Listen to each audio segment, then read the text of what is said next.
Hi there. I just wanted to record a quick video on real-time data functions in Excel using Python with Pixel, and in particular how to return arrays of data as real-time data.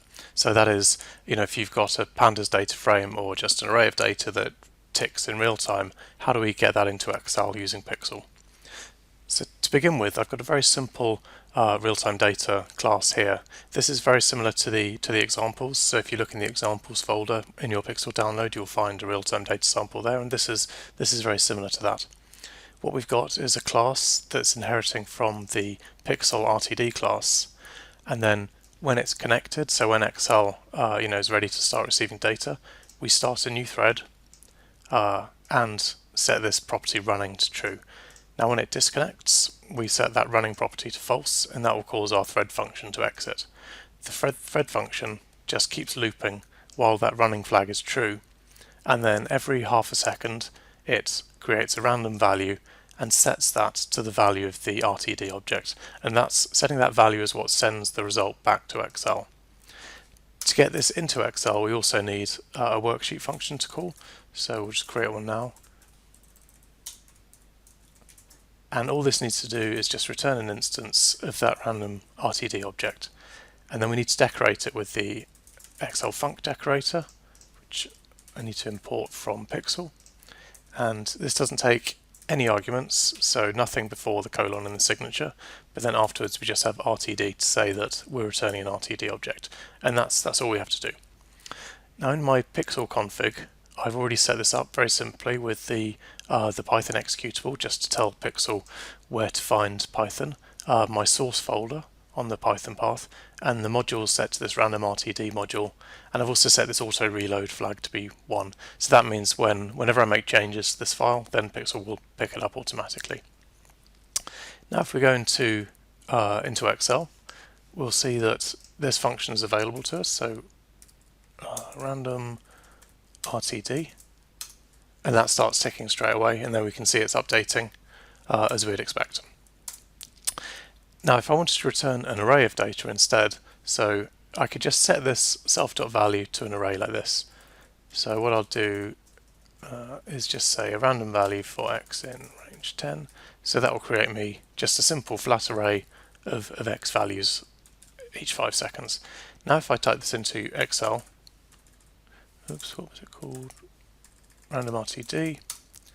We'll see that I've now returned an array which is resized nicely and it's ticking every half second or so. Now you'll notice that in this version of Excel, the arrays got this blue border around it, and that's because it's using a fairly new feature in Excel called dynamic arrays. So dynamic arrays in the very latest version of Excel will work and will expand the array automatically for us like this. So this is super easy. But some of you will be using an older version of Excel, and you'll find that this doesn't work in the way that it's working here. So if I switch now to this is actually Excel 2010 and call the same function here, what we'll see is we just get one value even though we're returning an array.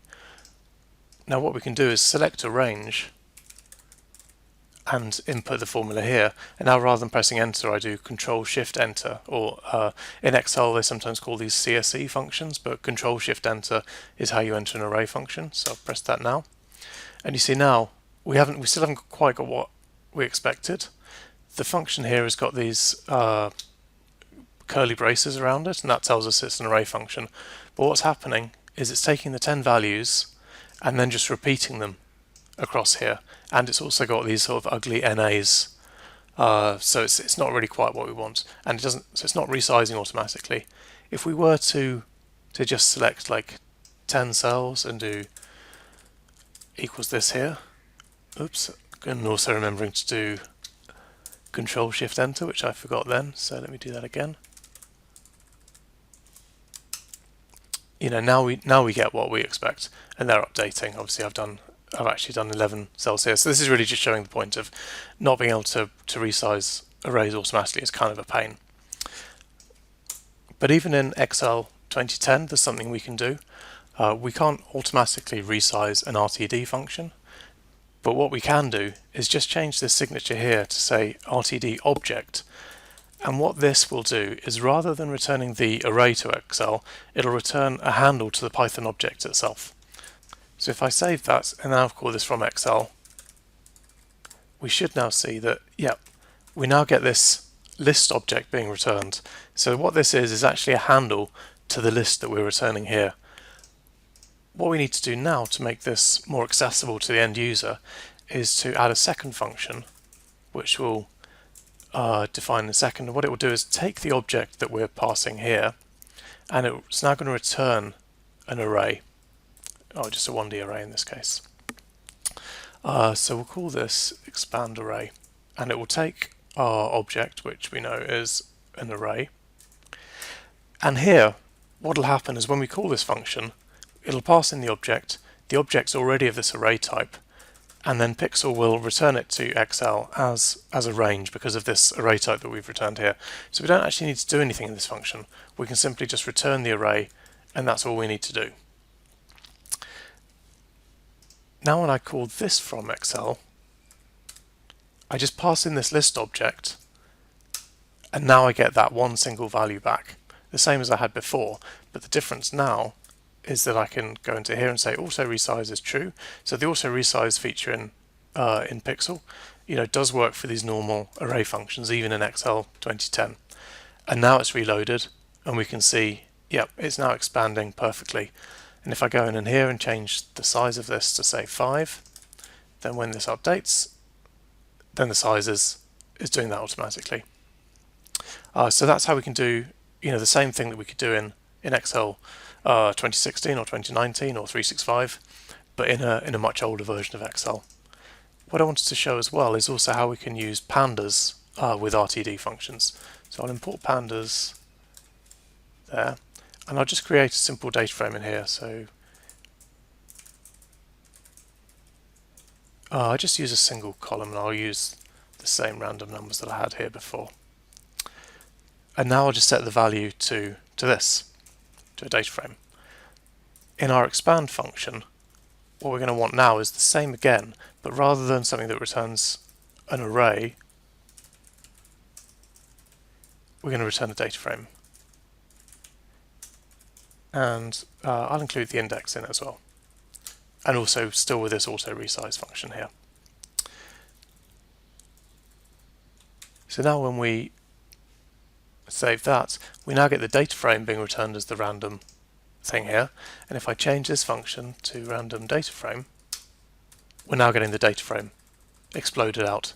And again, if I was just to go in and change this here, then we'd see that as soon as this reloads, it updates the size automatically. So everything's resizing nicely.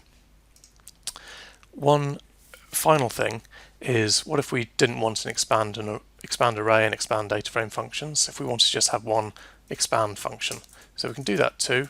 We'll just say it's an Excel func, it's going to take an object, and it's going to return this var type.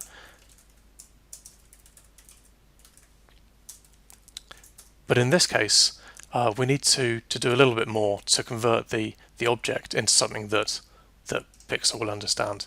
So we're going to use this getTypeConverter function as well. And we'll say if it's just a simple list, then Pixel will know how to convert that already just from its var type here. But if it's a Pandas data frame, what we'll do is create this df to var function using the getTypeConverter function, and this is going to return a data frame. We'll say index equals true as well. In here, we could pass like those kind of parameters in as extra optional arguments to our function if we wanted, but we'll just do it like this for now. And we're going to turn a data frame into a var object, and then we just return df to var object. And what that'll do is turn that data frame object into a list of lists, which then Pixel will be able to return to Excel. We also need the auto resize true. And if it's neither of those things, we'll just return it as an object. So that might come back as an object handle if we haven't handled the case. Now if I change this back to expand, and also Control-Shift-Enter to enter that. So now we've got this expand function here rather than the expand data frame or expand array. So that's working fine now. And if I just change this to say to set the value back to a list instead of a data frame, then when this reloads, we'll now see we're getting the list, and the list is expanding as well. So hopefully that's kind of shown you some of the flexibility that you can get using Pixel, being able to return objects from real-time data functions and then be able to have functions to expand them into full lists. And obviously, if you are lucky enough to be using the very latest version of Excel, then you don't need any of this. You can still use it, of course. Here I'm returning it as an object, and I can call expand here as again. But the dynamic arrays will do a lot of the work for us. If you have any questions about this or anything else about Pixel, then of course feel free to drop us an email, and we'll get back to you, and we'll be happy to help. Thanks a lot.